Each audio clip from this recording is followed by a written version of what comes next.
And he was actually in the Air Force. And when Mom was pregnant with me, they went and dropped. After he left the Air Force, he bought a plane with a couple of buddies, and they were flying, and apparently the plane dropped, and so I learned to enjoy roller coasters and such. And he told me a lot of stories about the Air Force, about spraying cans of beer and chilling the beer, and I was always intrigued by beer. And I remember he gave me a mirror, a signal mirror, when I was in the Boy Scouts a long time ago. He brought it out, really special to him. And he talked about how he used it, and he talked about his experience in the Philippines, and talked about the Hucks, the rebels in the Philippines when he was there. And darn it, 40 years later, his son ends up losing that signal mirror to what are now, what were then the Hucks, to the NPA. And I was thinking, boy, that's a full circle.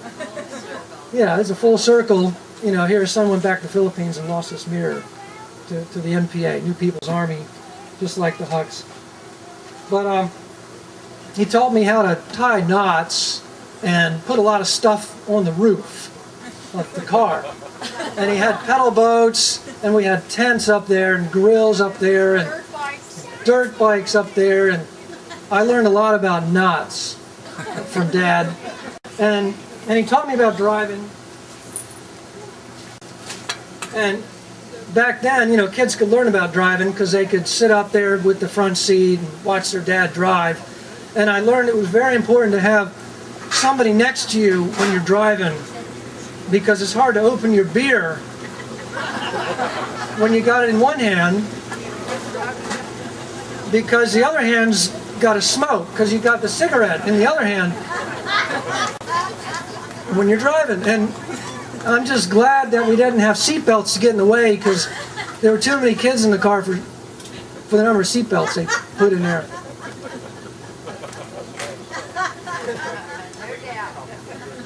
Anyway, that was the late 60s, early 70s, and I learned a lot about, the hippie movement, and bringing over musicians, and I really loved it. It's a musical family, and I learned a lot, and I gained a lot, and it's in my bones.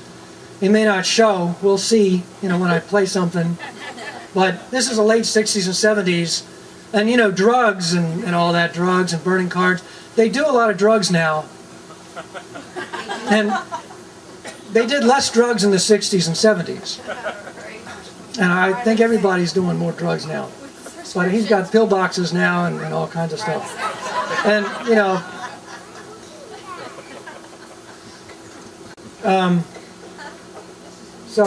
burning the cards. They weren't burning cards then, but then they were burning their AARP cards, I remember a few years ago.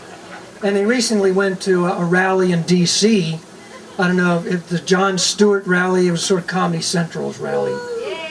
And they went there, and they're being interviewed by the television cameras, and Dad's got his sunglasses on, and beard and an earring.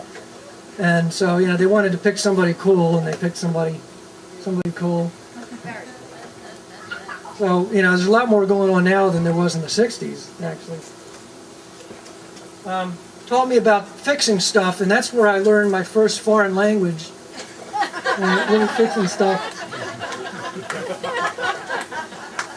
And it was such an interesting language for me. You could do a lot of stuff with just a few letters. And he also taught me that, don't let your lack of knowledge stand in between you and what you want to get done. Because it's never really fixed until you got to redo it 2 or 3 times anyway. But really, the most important thing I learned from him is that if you dig really, really deep down, you'll find the instructions at the bottom of the peanuts in the box, and that's in English.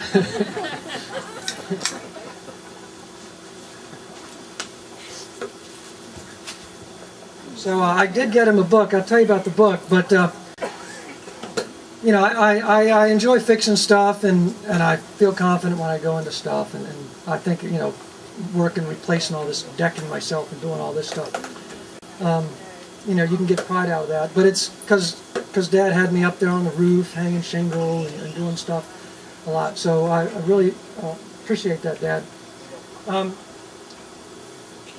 Apart from the languages, there's some other things I've learned, and I don't know quite what they mean. Phrases like, well, I'll be. Every other sentence. I never learned what you're going to be.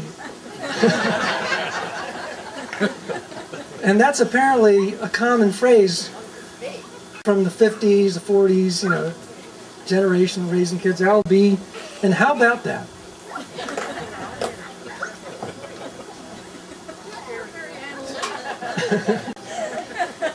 Boy, you're looky there. Now that comes from, I understand that comes from Tennessee, that area. Well, you're looky there.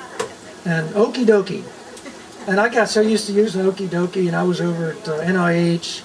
I was doing some polymerase chain reaction, you know, work on oligomers, synthesizing DNA, and my lab partner told me to pour the gel. And I said, okie dokie. And she just stood back. And she was so impressed about my foreign language ability.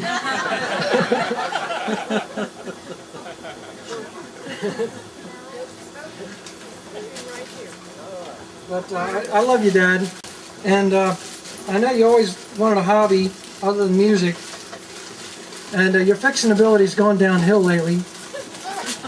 So I got you this book on how to sharpen pencils, and it shows you how to set up a workshop for sharpening pencils, and for your age, it has some excellent warm up exercises in here, and it has pictures, so you get it straight. And I just fell on the floor when I saw this, so I wanted to give this to you, Dad. And anyway, we're going to go ahead and do something.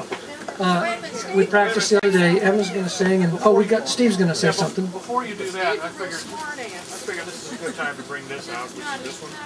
This one.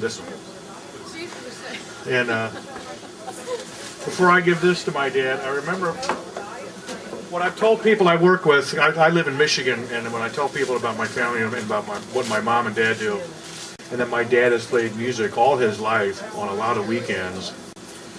And one of the things that was impressive about doing that all these years, playing in the local bars and getting home at 3 in the morning and having a lot of the weekends, not all weekends, because we still did family vacations too while Dad was playing. But just the fact that Dad could maintain that musicianship in the Baltimore area and still maintain a family and hold his family together to this day and still be married to the same woman all these years was, as you get older and you think about that, you think, holy shit. I don't have the same language skills Jeff did. That had become amazing to me. And I remember my dad telling me years ago when I just started a family, and he said, if your kids grow up and they're happy and self-sufficient, you've done your job. Success. That was very successful. And one little story that always stands out, this is an embarrassing moment for my dad, and I don't know why I remember this, but this is one of those freakish moments that just stands out of your mind. I was 5 years old or 6 years old. We lived in Virginia, in Hanover Heights, and I'm in the backyard, and on the house, there was a praying mantis on the house.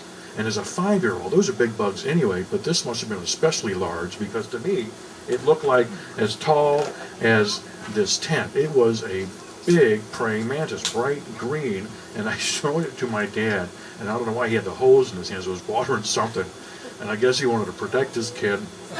So he turned that hose on that praying mantis that was on the house. Well, the thing jumped up and leapt right at him. And he's got the hose. He's trying to get away from it. Do you remember that? I don't know why I think that's so damn funny, but but it is. And with Jeff up here, I figured this would be a good time to give my dad, I got him a couple things. I'll show him this. The first thing, as you know, Dad likes t-shirts. He gets a lot of music t-shirts. So I picked one up. The Guitars of the Blues. Yeah. A new black t-shirt. And I found this little bitty Fender amplifier. That's an actual remake of an amplifier.